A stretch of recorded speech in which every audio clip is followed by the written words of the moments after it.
primeira coisa que a gente precisa pensar em relação às demências, gente, eu quero trazer um assunto aqui um pouco diferente do que a gente acha que está acostumado quando se fala sobre transtornos, transtorno neurocognitivo maior, né? É o nome correto. A gente às vezes tem um padrão, né, que a gente vê, mas eu queria trazer muito um assunto diferenciado. Mas eu vou falar um pouquinho dos tipos, né? A gente sempre observa que demência de Alzheimer é o que mais a gente observa, porque ela realmente é 70% dos tipos de demência que a gente encontra sendo diagnosticada, a doença de Alzheimer é o maior. Então, quando a gente vê o ranking em relação a isso, doença de Alzheimer é o maior tipo. Seguindo, a gente vai ver, em segundo lugar, a demência vascular. Depois disso, demências de corpo de Levy, depois demências frontotemporal e assim vai.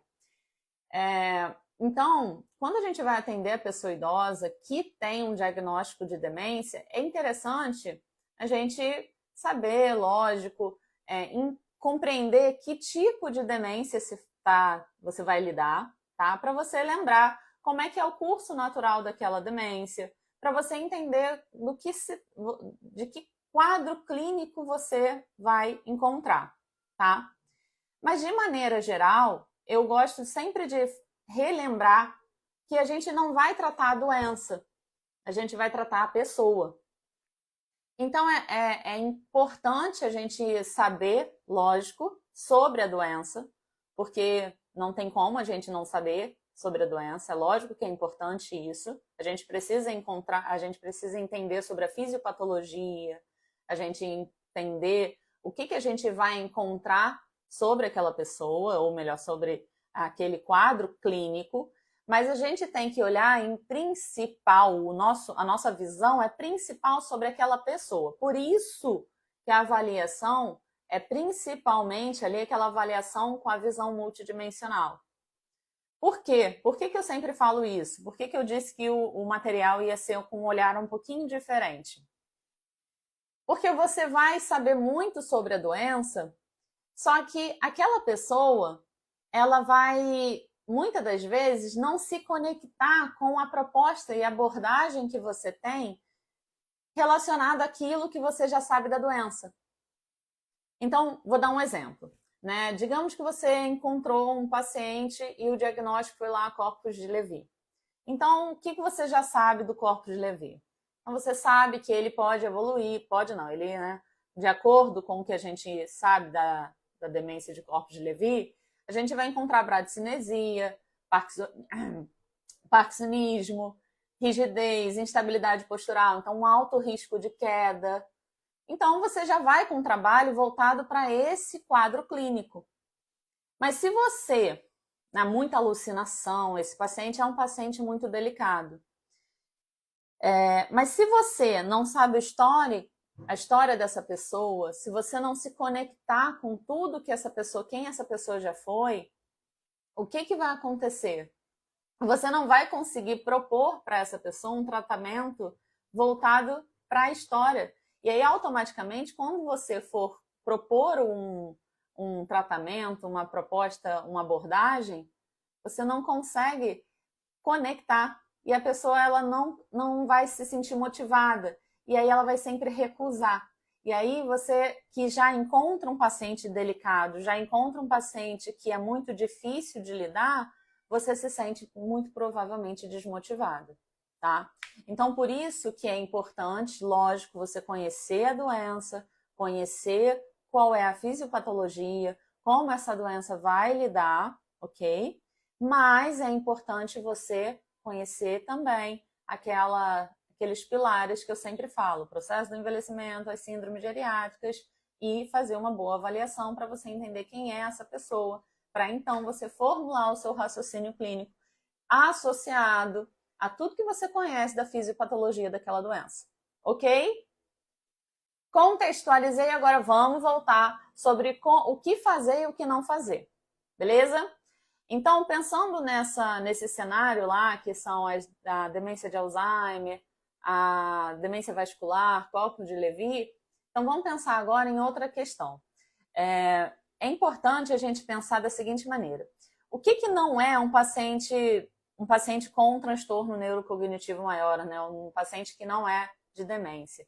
É interessante a gente pensar que é o seguinte, existe também o transtorno neurocognitivo leve, ou também conhecido como comprometimento cognitivo leve.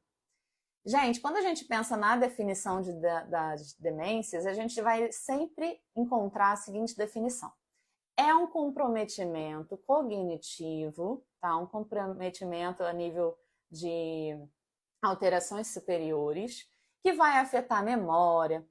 Inclusive, é muito importante que a gente entenda que nem toda demência ela é amnéstica, ou seja, que ela vai afetar a memória. A doença de Alzheimer, por ela ter um maior número de situações, né, ou seja, ela representa 70%, que eu já disse, né, dos casos de demência, ela afeta a memória, mas nem todas elas afetam. Como, por exemplo, a frontotemporal, ela afeta muito mais comportamento, linguagem. Não é o caso da doença de Alzheimer, mas enfim.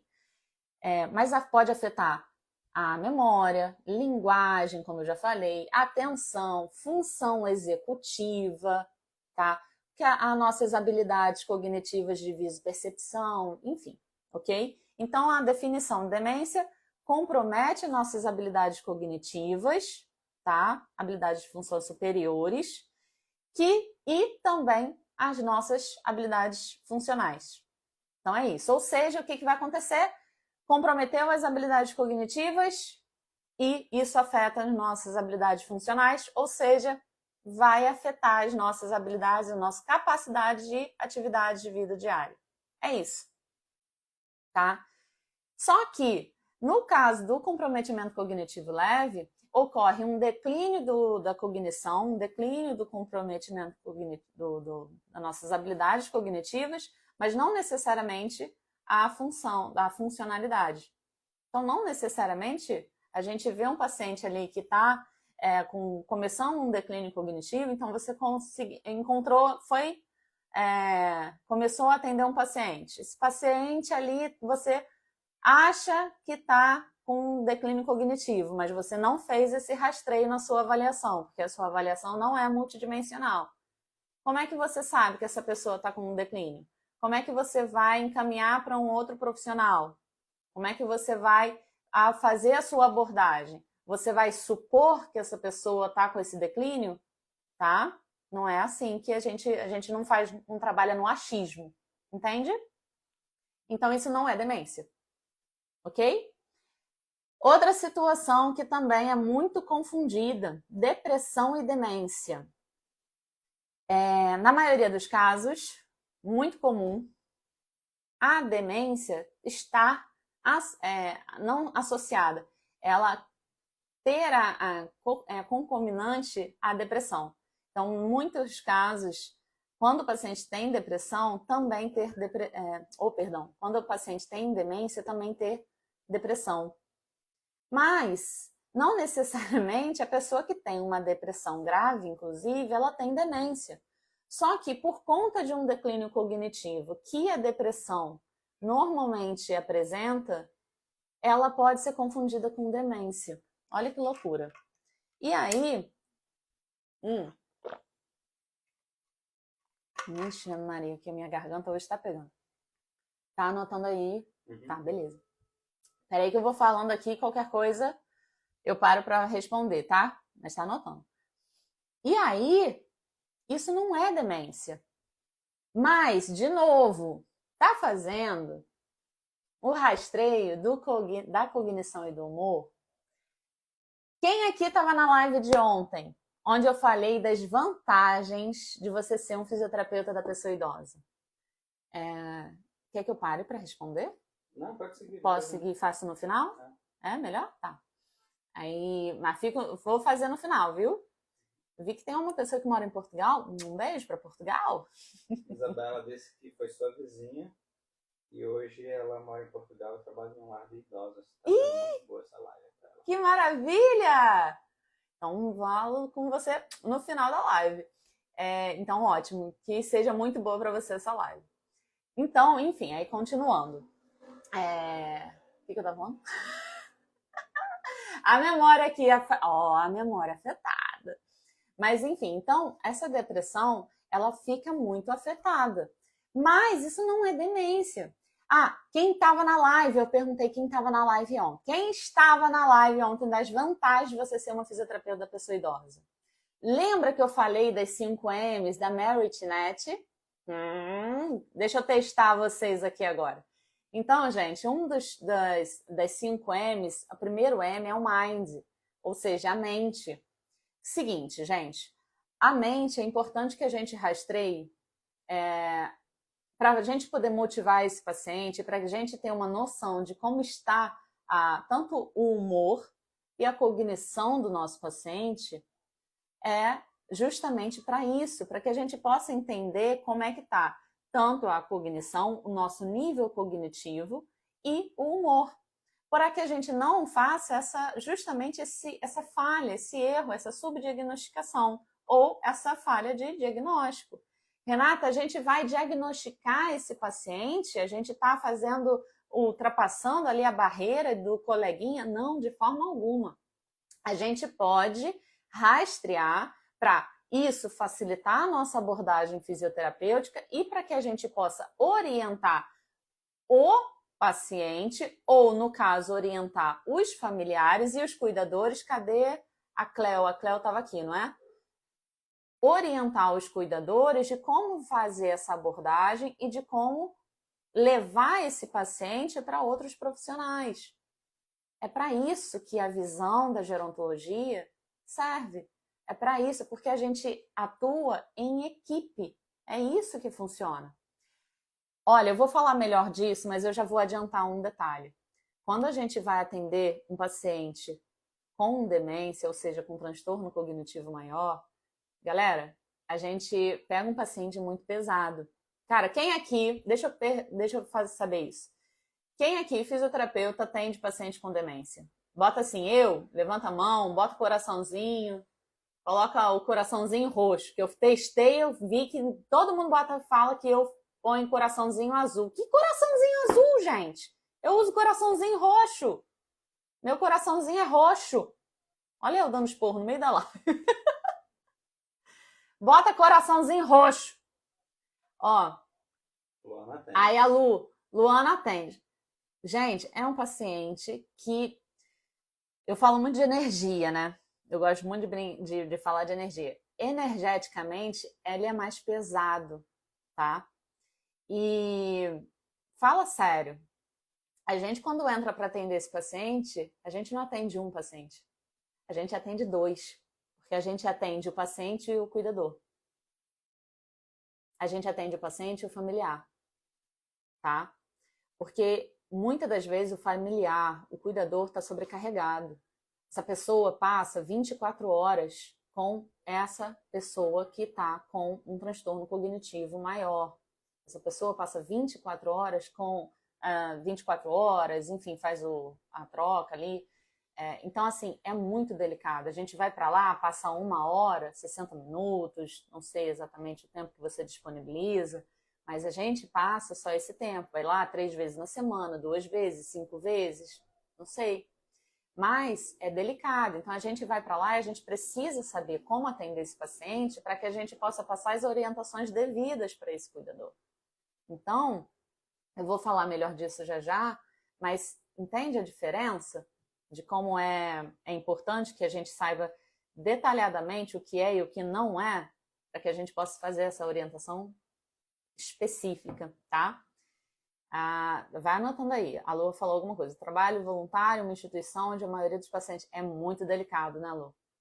E ainda tá vendo? Precisa se preparar muito para esse paciente, porque a gente não atende só o paciente, a gente atende as pessoas que estão ao redor e lidando com ele, tá? Bom, então é muito importante que a gente faça esse rastreio, ok?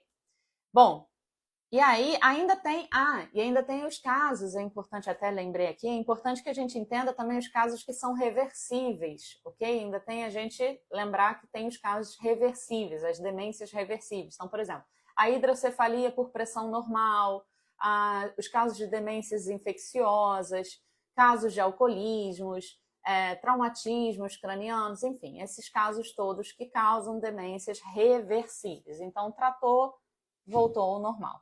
Então, todos esses casos também são importantes da gente lembrar. Bom, de maneira geral, deixa eu só abaixar aqui minhas perguntas, as perguntas que vocês me fazem. Por que é importante a gente se preparar? Eu acho o máximo. Vamos lá, por que é importante a gente se preparar para esse público? Galera, eu já estava até me adiantando, né? Por que é importante a gente se preparar? E aí eu estava falando da energia, né? Bom, falando energeticamente, a gente vai para um paciente muito mais delicado. Mas aí, voltando a falar até que eu estava falando no início, esse é um paciente que muitas das vezes a gente não vai conseguir conectar com ele o tratamento de forma lógica, tá? E muitas das vezes a gente não vai conectar com ele também em relação à motivação. Então, sabe aquilo que eu sempre falo da motivação do paciente, de buscar com ele o que você quer, daquele desejo desse paciente de voltar a fazer algo que não fazia? Muitas das vezes isso não vai existir. E aquela razão lógica de que estou fazendo isso por saúde, estou fazendo isso porque preciso fazer de forma lógica, não vai existir. Então, eu tiro a lógica e tiro a motivação, cara, o que me resta para eu conseguir fazer com que essa pessoa faça o que precisa ser feito para que eu mantenha o mínimo, tá, de conforto para esse paciente. Veja bem, vou voltar aqui uma fala minha do início dessa live. Esse é um paciente que eu já sei que a doença tem um curso natural. Eu tenho as fases dessa doença, tá? Independente do tipo da doença que eu estava falando. Tá? Voltando para o transtorno cognitivo, neurocognitivo maior. Tá? Então, eu tenho um avanço da doença. Então, eu já sei que ela vai fazer uma progressão, ok? Então, eu preciso manter o mínimo de conforto para esse paciente, eu preciso manter a autonomia, a independência, manter essa funcionalidade pelo maior tempo possível para eu favorecer tanto aquela pessoa quanto as pessoas que estão ao redor dela, tá? Para fazer com que aquela pessoa tenha conforto, tenha qualidade de vida, para fazer com que aquela pessoa tenha a integridade dela. Tá? Então, pensando na saúde e também pensando na integridade daquela pessoa, porque ela teve uma história de vida, então, cara, não posso ignorar isso.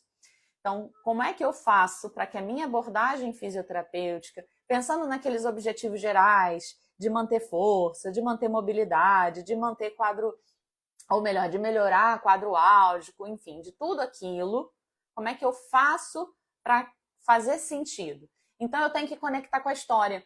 Então, nesse caso, não dá para entrar motivação, eu tenho que conectar com a história. Quem foi seu João? Quem foi Dona Maria? Quem era essa pessoa? O que fazia? Trabalhava com o quê? Tá? O que gostava de lazer? Que música escutava? A gente vai resgatando toda essa história dessa pessoa para a gente poder conectar, ok? E conseguindo fazer com que aquilo fique e se integrando junto com o seu trabalho, junto com a sua abordagem. Então, fazer com que aquela pessoa tenha o tempo todo, se eu quero trabalhar a mobilidade, então, o que ela fez na vida dela, de esporte, de lazer, de trabalho, e até mesmo de atividade de vida diária que faça sentido para ela, tá? Não necessariamente a gente vai resgatar no sentido só de lazer ou de memória afetiva em relação ao trabalho, tá? Mas também de atividade de vida diária que faça sentido para aquela pessoa, para que eu consiga trabalhar a funcionalidade. Então, por exemplo, se eu quero trabalhar a funcionalidade para aquela pessoa manter o máximo de amplitude de movimento para que o braço fique acima da cabeça, porque a gente sabe que isso favorece um ganho funcional, então eu vou pedir para que ela consiga pegar algo um objeto acima da cabeça. Mas não é simplesmente eu pedir para que ela levante a mão, porque isso não vai fazer sentido. Então eu tenho que fazer com que algo esteja acima da cabeça dela. Então eu tenho que levar ela para um ambiente, ou ele para um ambiente, em que algo esteja acima da cabeça. Então leva para uma estante, com segurança, proporciona esse ambiente. E aí, gente, a gente vai lembrar que o seguinte, o atendimento domiciliar para essas pessoas é de extrema assim, importância. Tirar essa pessoa do ambiente familiar, do ambiente familiar não no sentido de pessoas familiares, mas o ambiente que essa pessoa conhece, cara, vai ser sacrificante, entende? Então tem que ser naquele ambiente dela, tá? Se no ambiente que essa pessoa conhece, muitas das vezes a gente já vê aquela situação de que eu quero ir para casa, eu quero ir para casa, eu quero ir para casa. Imagina você tirar essa pessoa desse ambiente e vai para um consultório. Então, assim, por isso que o atendimento domiciliar, muitas das vezes, eu particularmente, eu sou defensora do atendimento domiciliar, eu não me vejo em outro cenário, né? Eu gosto, porque para mim é o que mais cria vínculo com o paciente. Tanto num cenário de atendimento dos pacientes que têm um comprometimento cognitivo, que não faz sentido tirar essa pessoa desse conforto. E para os pacientes que não têm, eu também não quero tirar esse paciente desse conforto, porque é lá que ele tem o vínculo, tá? Na minha cabeça. Agora, voltando para esse tema, para essa pessoa, aí que não faz mais sentido ainda. Eu tenho que ter esse atendimento, essa pessoa tem que estar lá, tá? Aí, continuando, essa pessoa que já tem essa condição de muitas das vezes se sentir insegura, aí entra um detalhe. Cara, não discuta, não negue, não entre em negação. Se essa pessoa começou a apresentar algum comportamento, aí entra um outro assunto, né? Começou a apresentar algum comportamento, alguma alteração de comportamento, você não pode entrar em negação, não pode entrar em conflito, tá? E isso é o que a gente entra com o papel também de explicar para o familiar, explicar para o cuidador de que, olha, o conflito agora também não vai ser positivo. Essa pessoa ela não está conseguindo compreender o que está acontecendo por N fatores. Fatores da neurodegeneração da doença, do que está acontecendo com o próprio corpo, fatores de irritabilidade com o ambiente, fatores, às vezes, porque está sentindo alguma questão no corpo de dor e não está conseguindo expressar porque tem algum comprometimento de linguagem, e você entrar em conflito porque você porque você nega aquilo, isso vai aumentar a alteração comportamental. Então, toda essa explicação também faz parte do nosso atendimento. Então, por que é importante a gente se preparar? Justamente porque a gente entra com esse papel. Tá? Deu para entender? Ficou...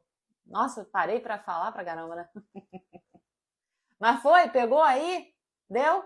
Tem muita coisa para falar? Tá. Pergunta de desafios de quem atende.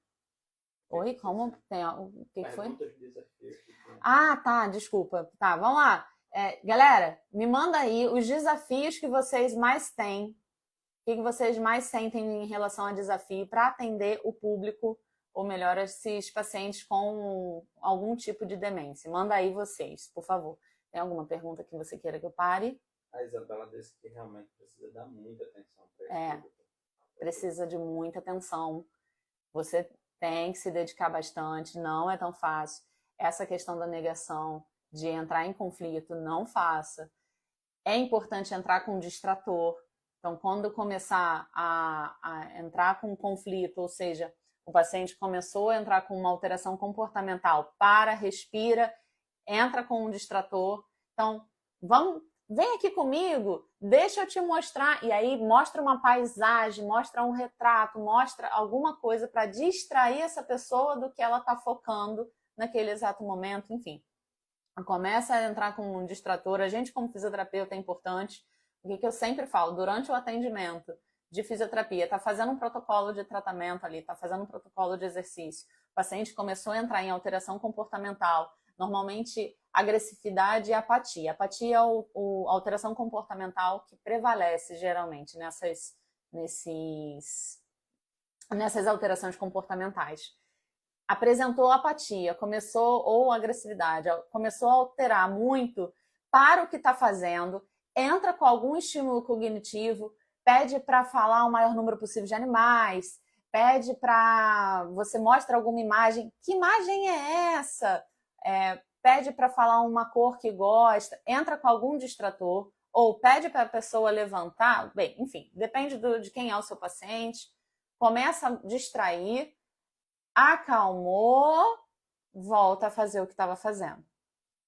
Ou você conhece o seu paciente, veja o que você consegue distrair, acalmou, volta a fazer o que estava fazendo. Enfim, e assim a gente vai lidando com aquela situação.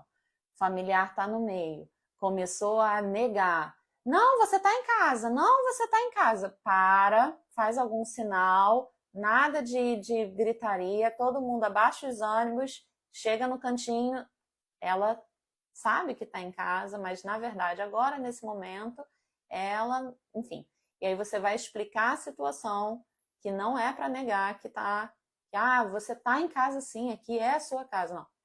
Entra com algum fator distrator, pede para olhar lá para fora, chama para fazer alguma distração, vem cá, me ajuda a arrumar isso aqui, pede para distrair, quero voltar para casa, vem cá, me ajuda a arrumar isso aqui, vem aqui, vamos fazer outra coisa, tá?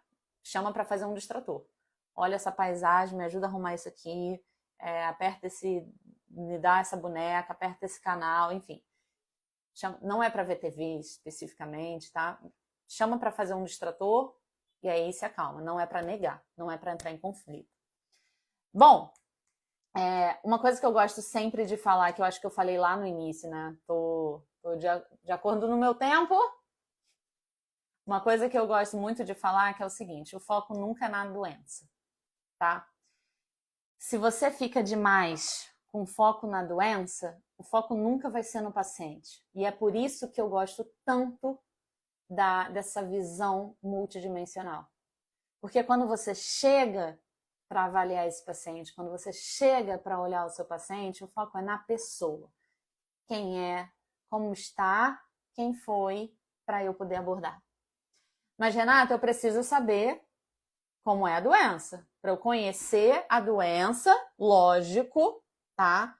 Só que você também tem que entender que essa pessoa ela pode ter uma doença e outras doenças concomitantes. E ela vai ter, tá? Então, qual é a doença que você vai focar? Tem uma doença base e tem outras.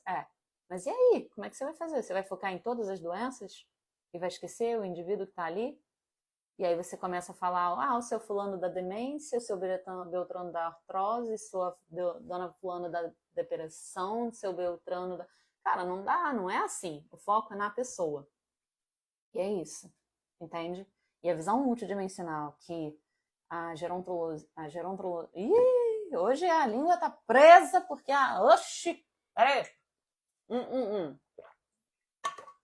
A gerontologia me trouxe, ela facilitou em muito o meu tratamento. E a forma como eu abordo, enfim, mudou. E eu espero que isso ajude você também. É isso que eu quero. Eu espero que até aqui eu tenha trazido vários insights para você também. Eu quero um coraçãozinho aí para mim. Que for... um coraçãozinho se eu trouxe alguma coisa que vai mudar o seu atendimento nessa live. Na verdade, nessa live, me dá aí um coraçãozinho. Trouxe um insight que vai mudar o seu atendimento a partir de hoje? E me diz, essa semana, como é que vai ser? Essa semana foi especial para você? Aí, se foi uma semana especial para você, graças a essas lives todas que a gente fez, eu queria um coraçãozinho roxo, assim, ou então bota se você participou. E aí eu convido para mudar mais ainda a tua fisioterapia, o seu modo de visualizar. Se você está se inspirando em tudo isso, eu te convido a participar na semana que vem da Semana da Fisioterapia para Pessoa Idosa e mais as surpresas que eu estou planejando aí. Então, se inscreve, já tem a pré-inscrição, tá no link da bio. Então, aproveita e não perde essa degustação, essa prévia que a gente está planejando, beleza? Espero que você tenha gostado. Tem alguma coisa para falar aí? Tá tranquilo? Por hoje é só? Então, um beijo. Se prepara para a semana que vem. E é isso. Gente, muito obrigada pela participação. Um beijo para todos e até! Foi? Então é isso. Tchau!